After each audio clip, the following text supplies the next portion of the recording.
Hi everybody. Throughout this course I'll be making mention of a few materials which I use frequently in class, and I'm going to encourage you to look at these materials seriously and encourage you to make a modest investment in these materials. Think of them as tools of the trade. Now, there are two principal reasons why I want you to consider making this investment, and I realize you may be on a shoestring right now, but there are two important reasons why you might want to look at picking up these materials. First, I've been teaching for years and used a lot of materials. The materials that I'm going to suggest to you and that I'm going to show you today are the best that I've come across. They're materials that I myself use a lot, and they're materials that they get the point across well to the student. They're well organized, often humorous.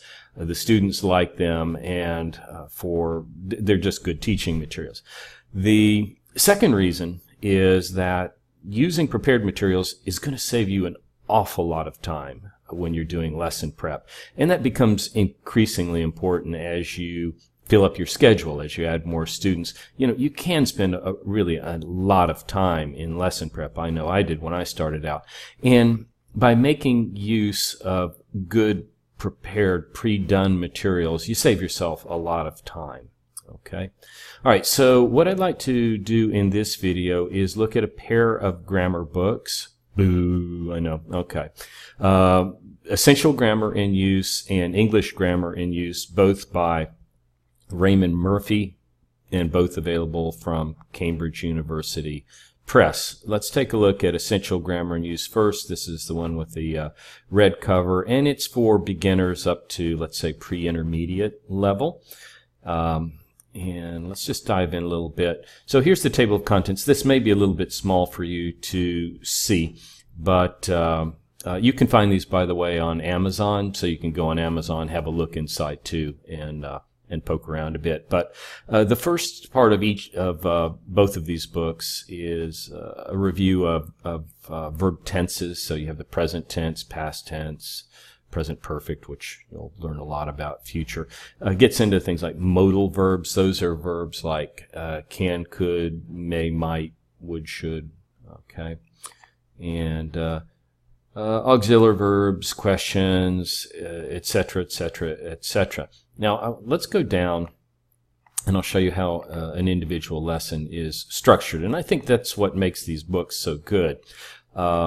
Each lesson is small. It's bite-sized. It doesn't take long to go through. There's not too much information for the student to absorb at any one time. Each lesson or unit, he calls them, are organized in it's 2 pages. Each is 2 pages.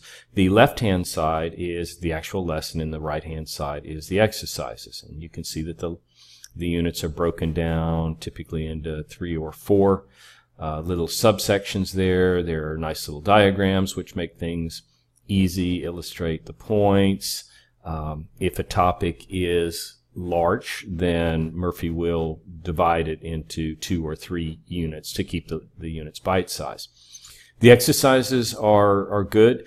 The way I typically will do these lessons is I'll assign them on a Friday, the week before class, ask the student to review them and go through. Now, then in our class, we typically will review this left-hand side together, okay, and I'll field any questions. The exercises, sometimes I do them with the student, sometimes I just assign them to the student and then say, bring me any questions, which we'll review at the beginning of the next class.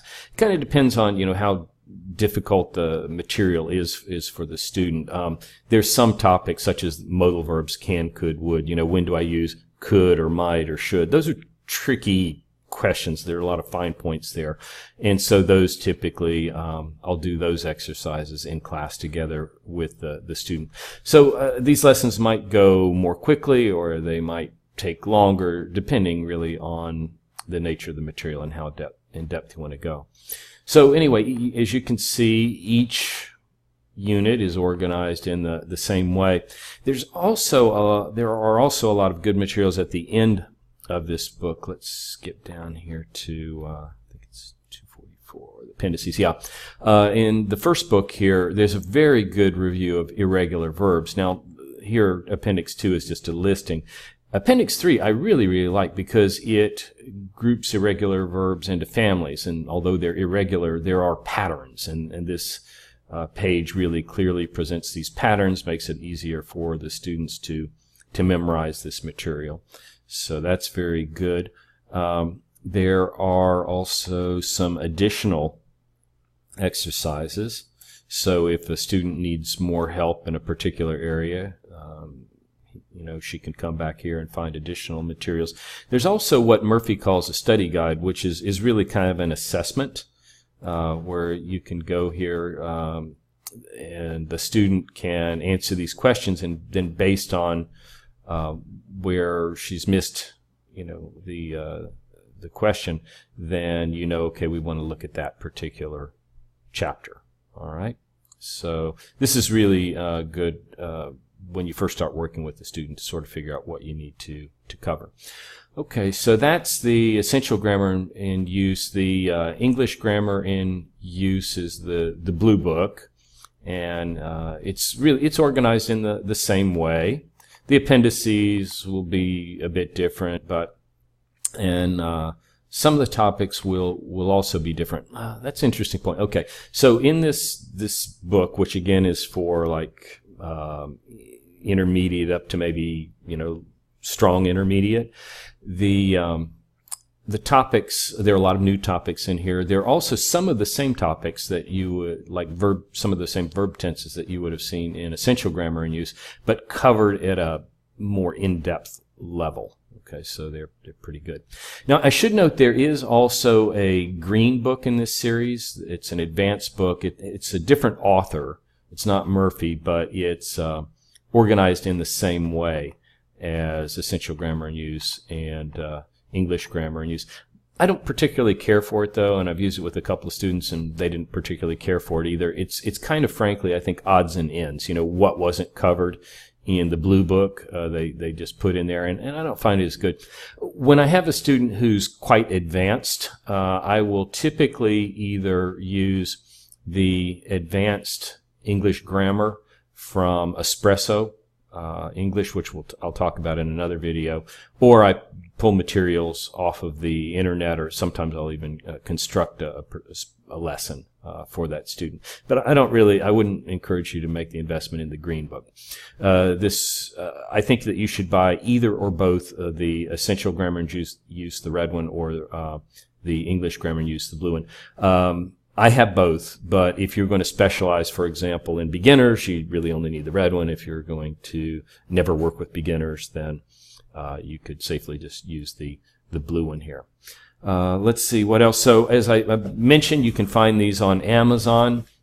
I'll set up a page and notify you folks so that you can go there and purchase materials from the page. You can review them, learn a little bit more about them there, and if you're interested, you can just link over to Amazon and purchase from there.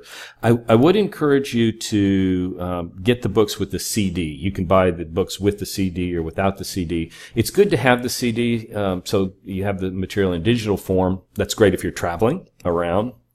If you're going to be planning to be a digital nomad, and also you can send the odd lesson to students. Now, I do encourage students to buy these materials at the beginning of our working together. And actually, I find that a lot of my students already have a Murphy text. It's that common. It's like the Bible, right, for grammar around the world. So you may find that your student already has the book, and you're good to go. Okay, so I think that's it for now. Take a look over on Amazon. You can look inside, learn more about these, but they're really great materials, and you'll find yourself relying on them heavily. Okay, that's it for now.